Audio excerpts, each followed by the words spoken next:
Welcome to the STRU Podcast, your number one online hosting community, helping you achieve your goals through short-term rental investing. Now, here's your host, Richard Furtick. All right, friends. Welcome back to the second episode of the Short-Term Rental University podcast. Today, I'm extremely excited to introduce the world to my good friend, my fraternity brother, a fellow Lion by the name of Joshua Schaub. Josh, say hello. Hello, everybody. Thank you, Richard. Now, tell us a little bit about yourself in your own words. Well, I think you could describe me with three concepts.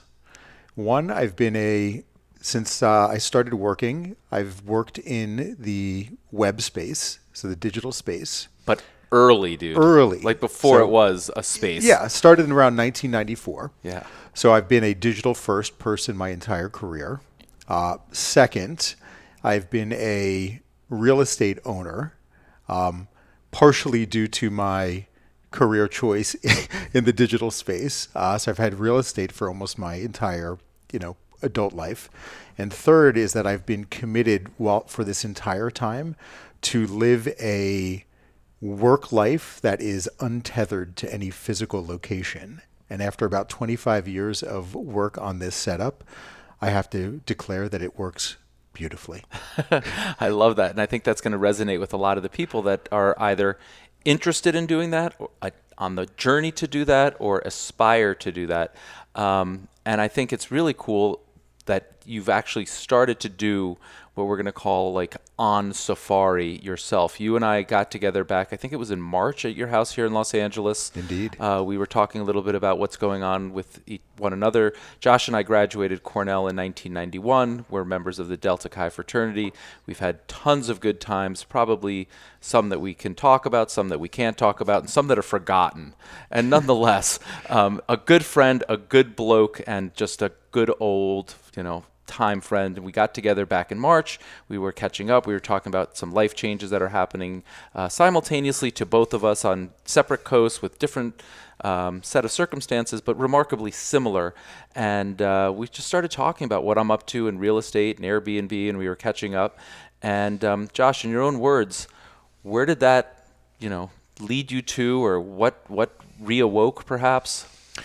Well, of course, the idea of using your home when you're not using it was appealing to me. And also with some life changes that were unexpected but came around, I found myself in a pretty desirable position where I not only had a career which didn't keep me in a physical space, but I also had a home that from my own experience living here and having guests, quite often, and my kids and my family, everyone kind of has always loved my home. Yeah, it's lovely. And I realize I too love my home, but I get to be in my home all the time. So I think after our conversation, I started kicking around seriously the idea of, hey, maybe I should see what would happen if I were to put my home up on Airbnb and, what that's all about. I will say that in most things I'm an experience first type person. I like to see what happens and then,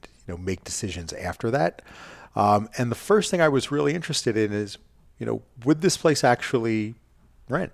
Right. And that's actually a great starting point for a lot of people, because that seems to be the biggest barrier to entry. It's like fear-based, and I don't know that anyone wants to stay in my neighborhood, or in Charles' case, walk up 4 flights of stairs, or I don't know if it'll be enough money. Does it justify? Everyone always starts with these insecurities and these fear-based sort of things. And what I've maintained all along, and I continue to say this, one day it'll change, but I think that day is like 10 years forward. There's more demand than there is supply, and I have yet to see a place that Airbnb hasn't worked for. So you started with those insecurities, and what was the reality?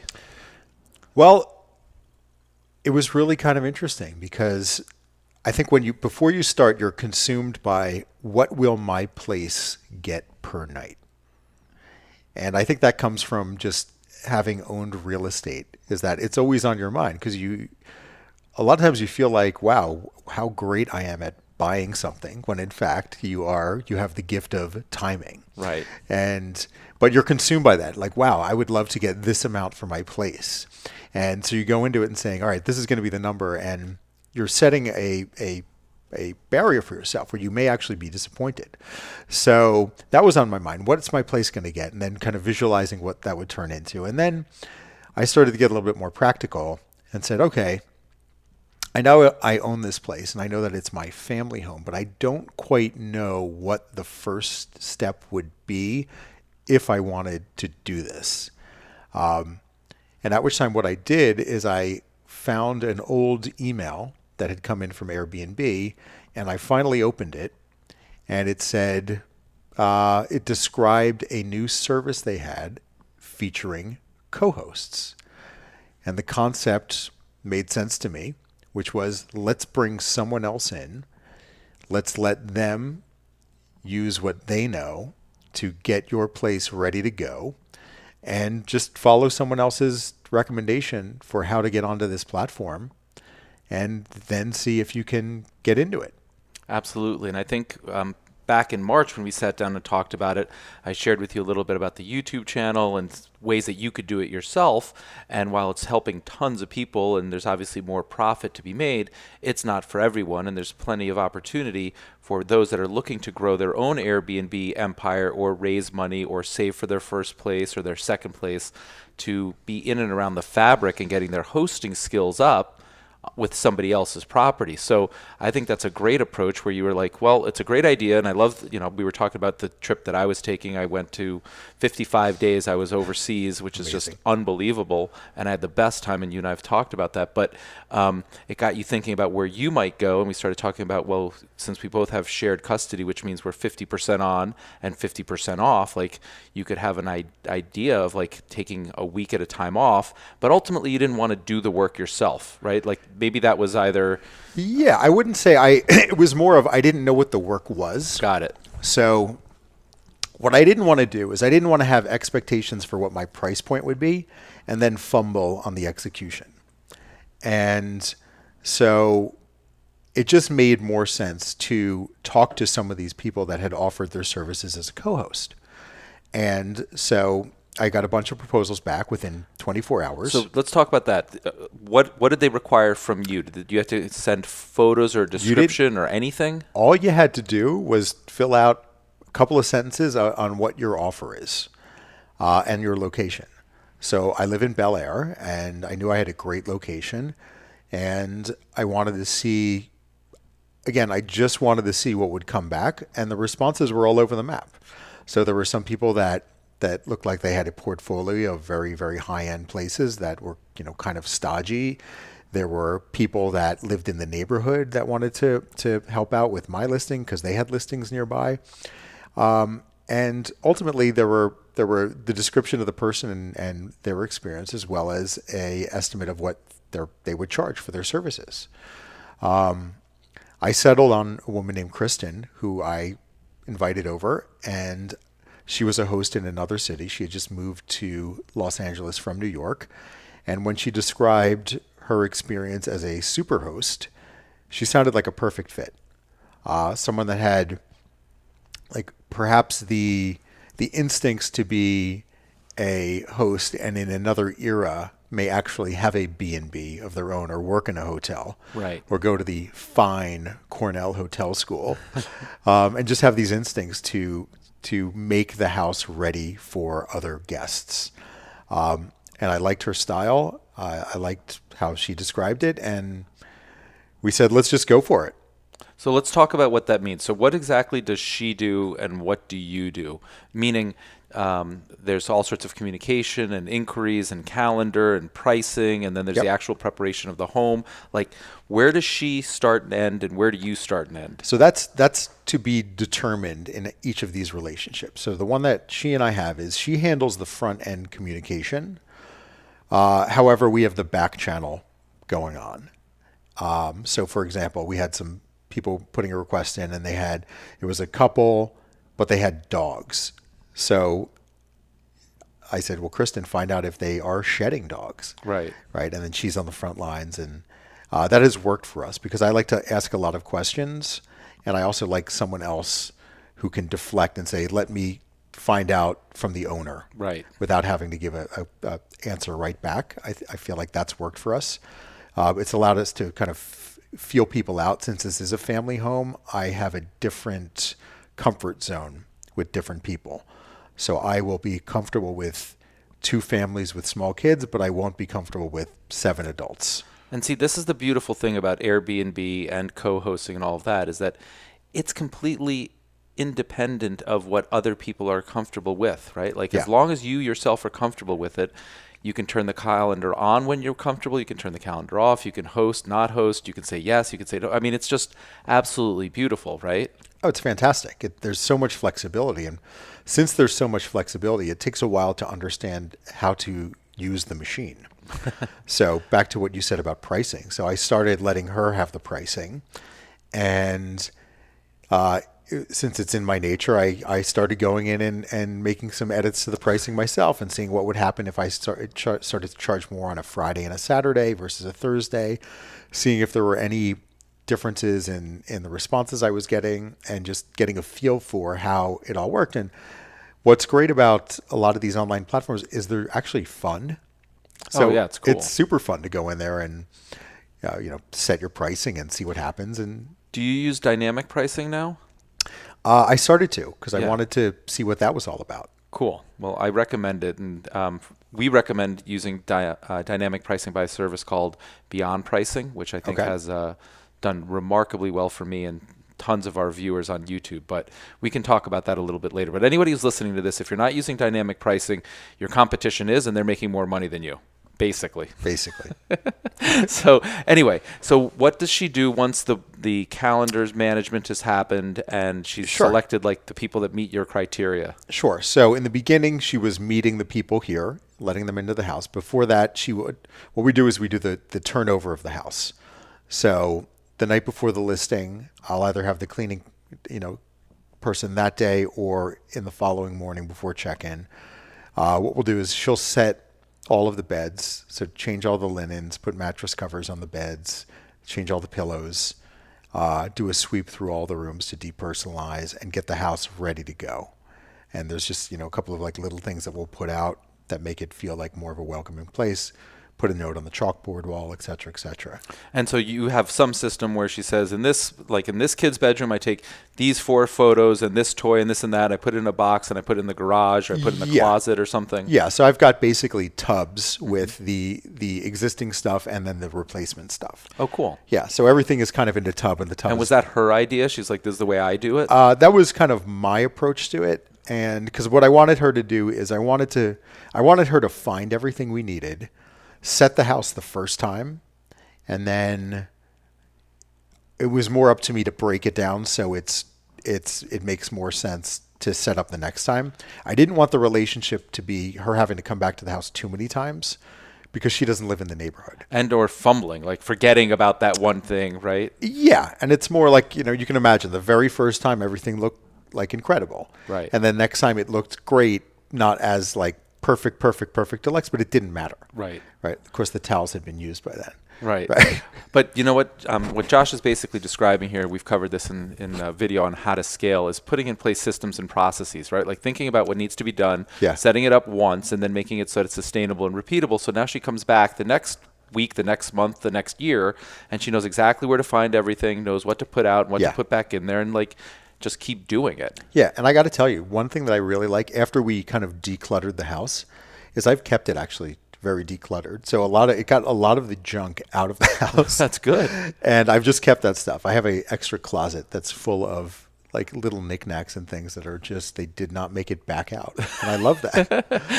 The minimalist movement is alive. Okay, so she does all of that, and then you go somewhere, and we'll talk about where you go shortly, but I just want to stick with this. So if there's any inquiries while the people are here, hey, the gas grill doesn't work. Or Right to her. Yeah. So she's on the front line. She's the field officer for this one. So any inquiry, any correspondence with the customer goes to her. And have you armed her with like your list of handyman, plumber, whatever, or does she then come to you if there's maybe there hasn't even been an issue? We haven't had that issue yet. It's more of how do I do this? Right.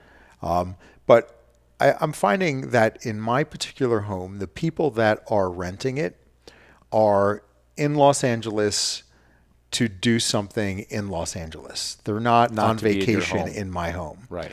So as part of the setup, I have exterior cameras at the front and the back, just so I have the outdoor nest.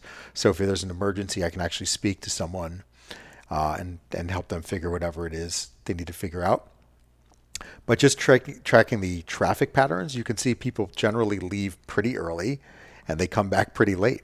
So, Yeah, I think that's true, and I think that's sort of surprising to most, is that people worry about the wear and tear on like their home. Oh, well, you have so many people there, and the reality of it is, in almost all of my homes, and Charles said the same thing, and you're saying it now, people are just basically like sleeping in your place. So Correct. In Colorado, they're out skiing, or they're out hiking, or they're doing whatever. In Los Angeles, they're either at work or at play, or they're at the beach or something, but they're not like just hanging around in your living room like you might on a Saturday. Correct. Which makes sense, because every place I've rented, I've done the same thing. Exactly. You want to be in the neighborhood exploring it. Right. Cool. Okay. So she handles any of the communication during the stay. What about after they leave and before you return? So afterwards, I generally, in the beginning, she was coming and then breaking down. And I've simplified that step because I knew that based on the financial relationship, I wanted her to stay excited and motivated. I didn't want her to have to come back a second time if it was unnecessary, if it was just, stripping the beds, which is something that my cleaning lady could do. So I told her that I would take care of the breakdown, and she was thrilled. Cool. Yeah. And, one thing that you just mentioned is the same sort of thing. I'm just highlighting the same concepts, even though you and I haven't spoken about it, but I think you're an entrepreneur, I'm an entrepreneur, and I think we sort of understand some of these things that people that aren't thinking that way should focus on. So what Josh basically said was he has somebody that he's got a working relationship with. He values the relationship, so he wants to ensure that she has as good a feeling about the working relationship and that she comes back so that Josh can depend on her and continue to use her. Correct. Right? So Correct. like most people, I think about negotiations or relationships like that, like I want to pay as little as possible, and ultimately that fails, right? Like finding good people and then retaining them is the key to success. Yeah, I think it's really important to not focus on the short-term economics, but to focus on the long game. Right. And to me, in fact, in the beginning, after the first rental, I gave her an extra $100. I just gave her a $100 bill. I said, thank you. That was awesome. This week upcoming, it's Thanksgiving week, and I had 3 different rental opportunities, and I decided, due to my travel schedule, having just come back from Tokyo and heading to New York 5 days later, I just wanted to come back into my place and not have to go to, find a place to stay for 2 more nights. So I passed on all those opportunities. And what I'm going to do is I'm going to actually compensate her, even though we didn't have a rental. Smart. Because I want her to feel that this is a good part of her, the way that she makes ends meet. Exactly. That's exactly right. And I was saying at a meetup last night that we had with other hosts in the Los Angeles area that in doing stuff like that, we just had a natural disaster, Hurricane Nate in Alabama, and all of the homes that were on the water, including mine, we lost the boathouses, the piers, Wow. Everything was a total disaster, trees down. And when you treat people the way that you're talking about, my cleaning staff had a choice in the morning after the disaster, to get in their car, start their car, and drive somewhere. Right. And they went to my place. Not because I asked them, not because I insisted, not because I did anything, but out of all the homes and properties that they maintained, they elected to get in their car and go take care of my place first. So by like 11 in the morning, I had photos and knowledge of exactly what was going on. And that's worth so much, right? I mean, like, Incredible. Yeah, that's why you want to take good care of your team and your employees and everything else. It's all about taking good care of your relationships so that they take care of you. Well, think about it this way. This is how I've been looking at it. It's that, it takes a while to kind of end up in the place that you're going to raise your family in and you're going to be in for a long time. And for me, it's like, all right, I love this house. This is where I ended up. And I plan on owning this house and being in this house for a really long time going forward. there are plenty of, if I know that this approach works, and I always had this vision for this house of kind of like how fun would it be to create like a net zero house, not only in terms of energy, but in terms of cost. Yeah. So when I think of like, what is my cost of operating this house, it's actually not really that much. And through my tests, I already have the proof that this can be essentially a net zero house. Like this house can cost me nothing forever. So what's the point in being greedy? That's amazing. Right? That's an amazing concept, right? So why, it doesn't matter in the short term, because before I rented it for the first time, I didn't even know if this was a viable concept. Now I'm certain of it, because I know the market for pricing will just keep going up and up and up. But, and this is what happens a lot of times when people play the short game. The opportunity and the concept exists, but the execution gets fumbled and you get stopped out. You quit because you've hired someone that didn't work out. It worked out for 2 days or 2 weeks or 2 rentals. Then you had to hire someone else and that one didn't work out. And before you know it, you get stopped out.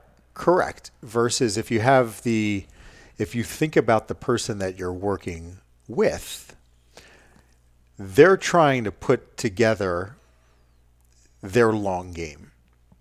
And what I've found, having been in those shoes before, is you want to go from the short game to the long game by removing churn. Exactly. And the way to remove churn is to get projects that last years instead of months. And for my co-host, if it turns out that this house will make her a couple $100 a month, annualized over the course of a year, maybe that is enough to get her to pick up another property and put something together. And all of a sudden she's got the subsidy that she needs in her life, because the beauty of this is that no one's quit, she doesn't have to quit her day job to be my co-host. Not at all. And not only that, she's building her reputation in the community so that if she goes out and buys a property or a second property or a third, she now has hundreds of reviews as a co-host. Correct. To give her credibility in terms of the hospitality and the communication and all of those things that a potential guest is looking for. So she's like building her reputation on your equity. Yeah, and that's fantastic. And for what I pay her, I think it's a remarkable deal. That's fantastic. Right. So how many times have you done it? I think we have about 6 rentals down, each of which was about 4 days. And where did you go? Now let's turn to like the lifestyle. Since you started this conversation saying that you're an experience-based guy, when you gave up this beautiful home here in Bel Air, where did you elect to go? Well, this is interesting. So with the net zero approach to living, I said, okay, I don't need to look at this as a way to pay for my apartment. I'm not looking at this as a way to necessarily get ahead. I'm looking for this as an opportunity to do something which I call going on safari. Nice. And so over the summer, I spent all of the rental weeks when I was testing this concept on safari. So the first time I rented the house, the next morning, I booked a ticket to Tulum. And I went with my girlfriend, and we went down to Tulum for 5 days. And for the equivalent of what I was renting my house for, all of a sudden I was staying in an oceanfront little cabana with its own pool in Tulum. And I was going out and I was drinking mezcal cocktails and I was feasting on octopus. And it was just, I was like, this is insane. I just had like one of the greatest days of all time, and it was free. That's amazing. And I think I had 5 days of rental to burn. So by the 4th and 5th day, I started to actually run out of things to do. It's like, hey, let's go look at the ruins. Let's go get bicycles. It's like, we have all this money to burn, because it really, is a challenge to, like, I wanted to enjoy myself to the level that the people were enjoying my home. Nice. So this became the theme for the summer and through today, where every time there's a rental, you have to go somewhere. So went to New York City, went to Boston, went to Park City, had a epiphany that as much as I like to go on vacation and fly somewhere, why wouldn't I just want to go on safari in my own city? And so I rented a little cottage in Silver Lake. How cool. Which was really cool. And you would think that it might be hard to spend the equivalent of your rental budget in Silver Lake, but the thing is I would go and I would get coffee in Silver Lake, and that was a surefire way to burn through my entire budget very quickly. Well, now explain that. Very high-end artisan coffee. Oh, really? They really found a way to add some zeros onto the coffee tab. I hope it was worth it. It was an unusual experience, but it was worth it, of course. Cool. So I found this, for me, what really opened up my thinking was, one, exploring other areas, which a lot of your life, especially when you have a family, you are tethered to a certain spot and a certain, relationship with your home and your schedule and the people in your life. So if all of a sudden you're untethered and you are letting go of, really the most solid rock in your life, your home, if you can get comfortable with that, then there's some great opportunities, because it's invigorating to go and to just stay in a different place, even if it's nearby. Like, we make these long-term choices, and we for whatever reason, we choose one place or one neighborhood over another. You don't have to eliminate that other neighborhood. You can go and live there for a couple of days and experience it. Absolutely. And I think one thing that you said that's kind of interesting, and I've got this whole thought process behind it, which is if you can get comfortable relinquishing control of like your rock, which is your home. And what's interesting there is that is happening, right? Like, yeah. If I told you 5 or 10 years ago that you would get into a total stranger's car and they would drive you somewhere and you would tell them where your home is and they'd have your phone number and all that, and or you'd let your spouse or your girlfriend or your kids, they'd be like, absolutely not, never in a million years. Well, that's called Uber, and that's worth about $60 billion, and that happens globally. And Airbnb, the same thing. I think there's like 200 million like night stays or something like that. So where the generation before us perhaps was like, oh, I would never do that, blah, blah, blah. People like you and I are doing it. We're doing it more and more frequently. We're letting out our house and we're staying in other people's homes. And like our generation, your son just came home, and like my 3 daughters, that's what they know, right? Like, oh yeah, a Hilton? What do you mean a Hilton? What's that? Well, I'll tell you, I just returned from a safari week in Tokyo. Nice. And the first 2 nights I stayed in an Airbnb, and then the next 3 nights I stayed in a hotel. Now the experiences are completely different. You're never going to replace a hotel experience. And sometimes when you're on vacation, that's a really nice thing to do.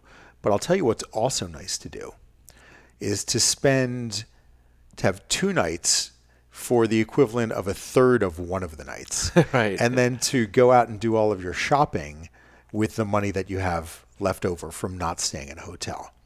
So if you get into this headspace of, okay, I'm going to disconnect from what the home means to me, and I'm going to take that headspace when I travel. And I remember friends were staying in a hotel, and we had just decided to rent an apartment, and it was just a different experience.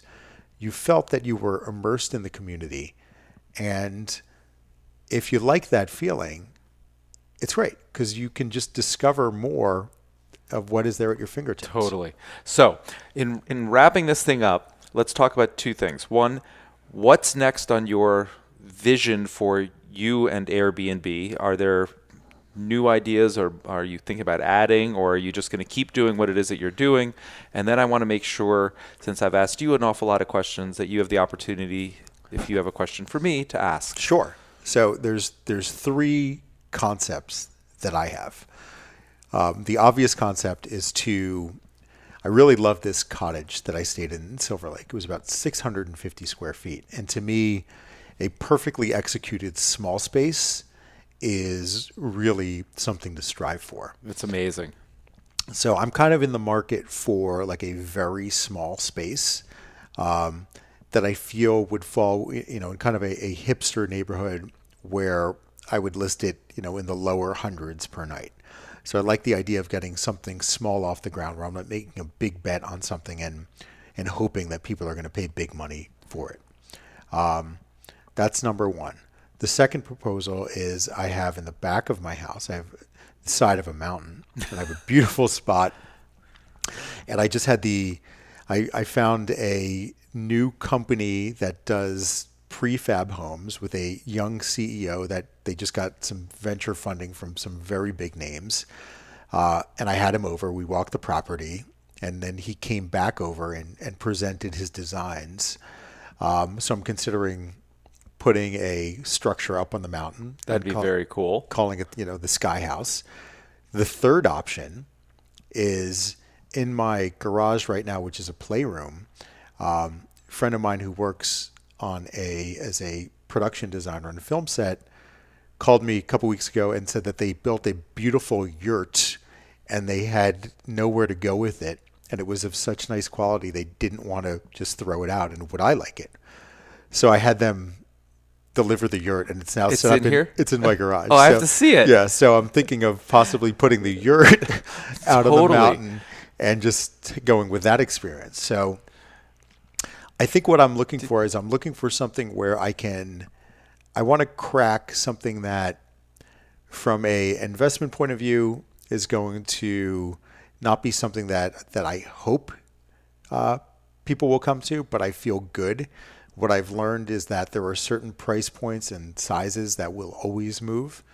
I've learned that, I think it's neighborhood dependent, and I want to make sure that I have kind of the intersection of the right neighborhood and the right price. And I also kind of like the idea of having something I don't have. Right.